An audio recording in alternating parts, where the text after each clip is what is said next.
അധികാരം നഷ്ടപ്പെട്ട വി മുരളീധർജിയെ പത്രക്കാർ പോലും എടുത്ത് ഉടുത്തു തുടങ്ങി. സ്വാഭാവികമാണല്ലോ.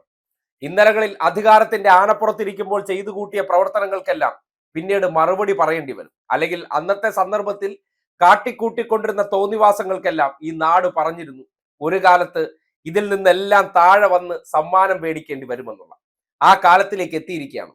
ഇന്നിപ്പോ അദ്ദേഹത്തിന്റെ ഒരു വാർത്താ സമ്മേളനം കണ്ടു.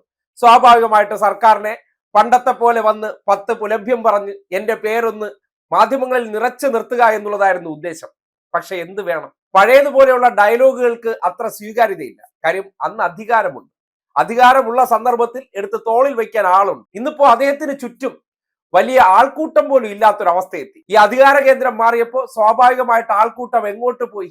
അവർക്ക് ഗുണമുള്ള ഇടത്തേക്ക് പോയി. അങ്ങനെ ഏകനായിട്ട് വാർത്താ സമ്മേളനത്തിന് വന്നതിന് ശേഷം കിം പരീക്ഷയുമായി ബന്ധപ്പെട്ട ചോദ്യത്തിന് മറുപടി പറയുന്ന സന്ദർഭത്തിൽ സ്വാഭാവികമായിട്ടും മാധ്യമ പ്രവർത്തകരുടെ ചോദ്യം ഉണ്ടാകുമ്പോൾ ആ ചോദ്യത്തിൽ ഉത്തരം മുട്ടുമ്പോൾ പണ്ട് അടിച്ചുകൊണ്ടിരുന്ന ഡയലോഗ് ഉണ്ടല്ലോ, അത് AKG സെന്ററിൽ നിന്ന് തരുന്ന ചോദ്യമല്ലേ എന്നുള്ള ചോദ്യം, ആ ഡയലോഗ് ഒന്ന് ഇറക്കി നോക്കി.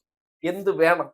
ആ മാധ്യമ പ്രവർത്തകൻ, അതും ന്യൂസ് 18 ചാനലിലെ VV അരുൺ എന്ന മാധ്യമ പ്രവർത്തകൻ നെഞ്ചത്ത് കയറിയിരുന്ന് പൊങ്കാലയിട്ടു എന്ന് പറഞ്ഞാൽ മതിയല്ലോ. ശുപാർശ എന്താ? മാറ്റം വരണം. എങ്ങനെ മാറ്റം വരണം എന്നുള്ളത് പറഞ്ഞിട്ടില്ല. അതാര് തീരുമാനിച്ചു എന്നാണ് എന്റെ ചോദ്യം.